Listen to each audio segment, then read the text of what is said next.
Well, good afternoon, good afternoon, good afternoon. Welcome to Whispering Hope Weather Update. This is our second week.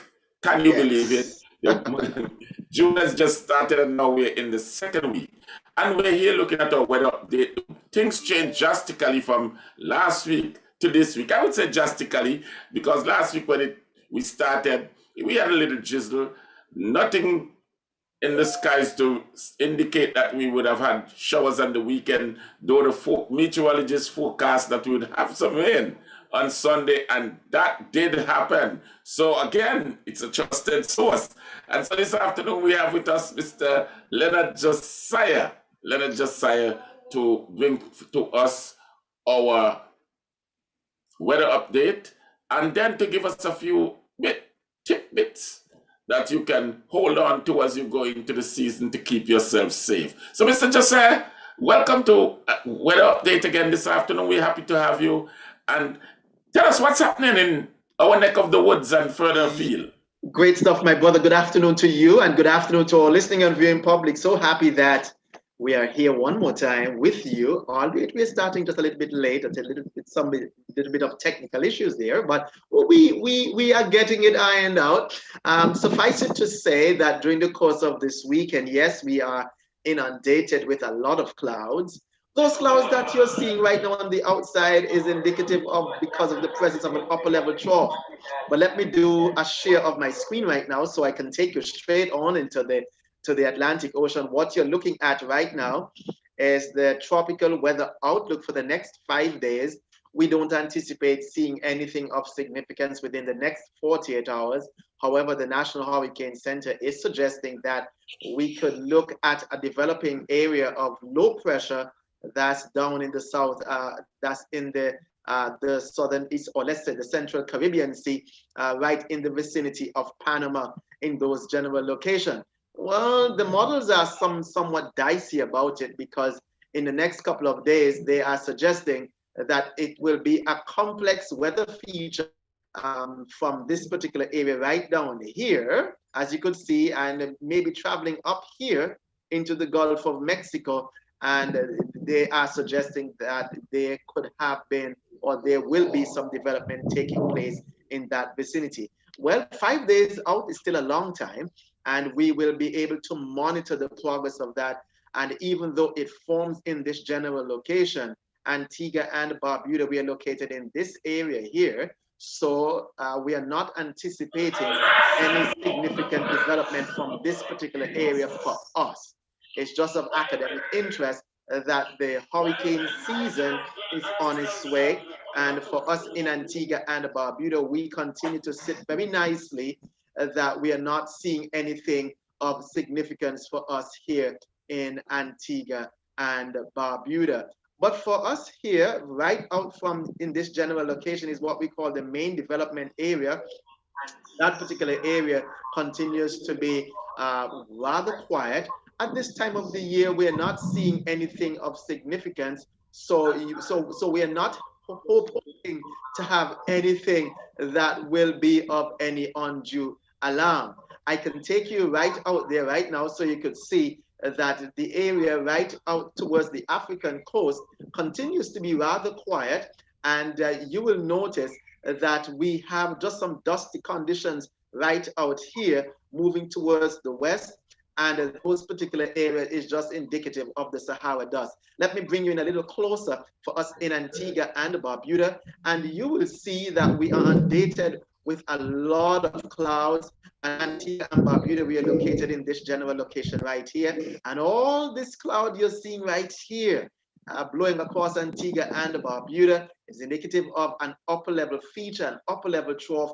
All these clouds, they're moving in that general location. We are also noticing that some moisture might be coming through.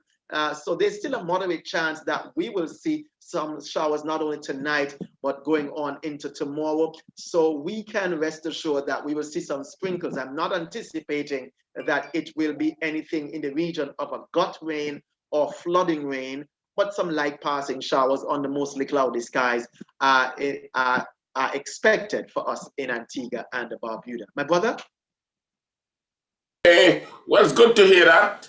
Good to hear that. We're starting just seeing experiencing some strong winds outside. When I say strong, not storm-like winds, but unusual, not the quiet day.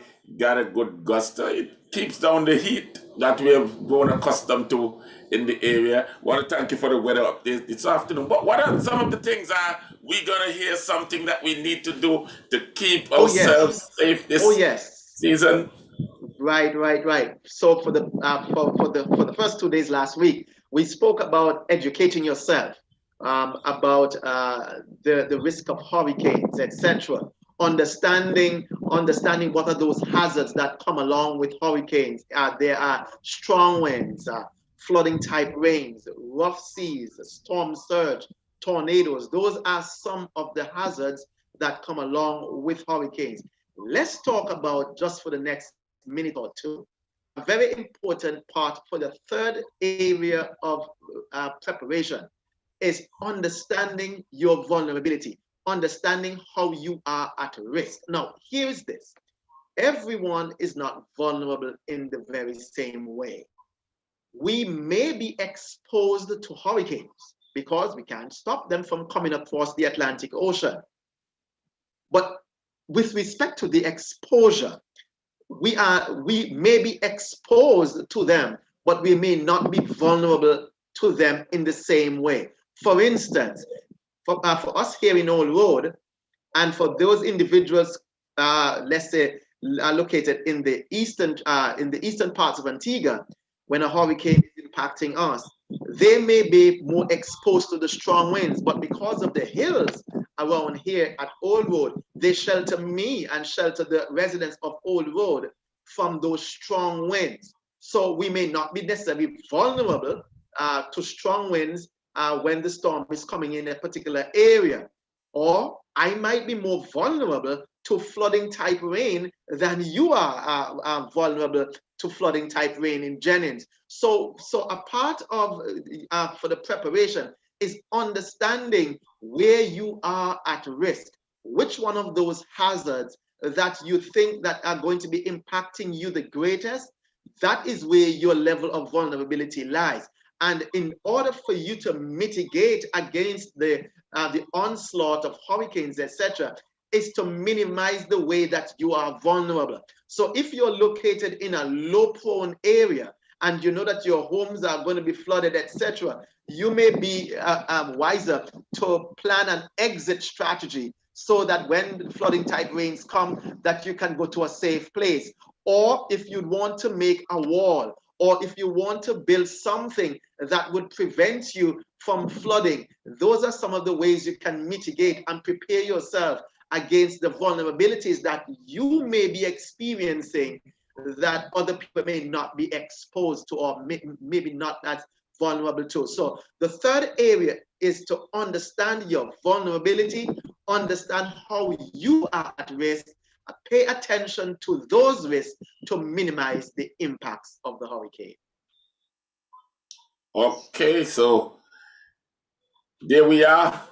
You've got a comprehensive cover of what our weather is like and what we need to do in preparation. We want to thank you for tuning in this afternoon, Mr. Josiah. We want to thank you for stopping by, keeping us up to date with the weather. We know it's not going to concern many people at this time because nothing is in the air. The weather is on the radio every day, my brother. But few people you could ask, what is the weather update outlook for tomorrow or forecast for tomorrow? And they would think they didn't hear it. But as soon as the news says there's a storm out there, then everybody is glued to their weather. So we have grown to accustomed to, we are seasonal with everything we do around here. So I want to thank you for stopping by and thank you for the update and wishing you a wonderful evening. Great stuff, and you too, my brother. Take care. God bless.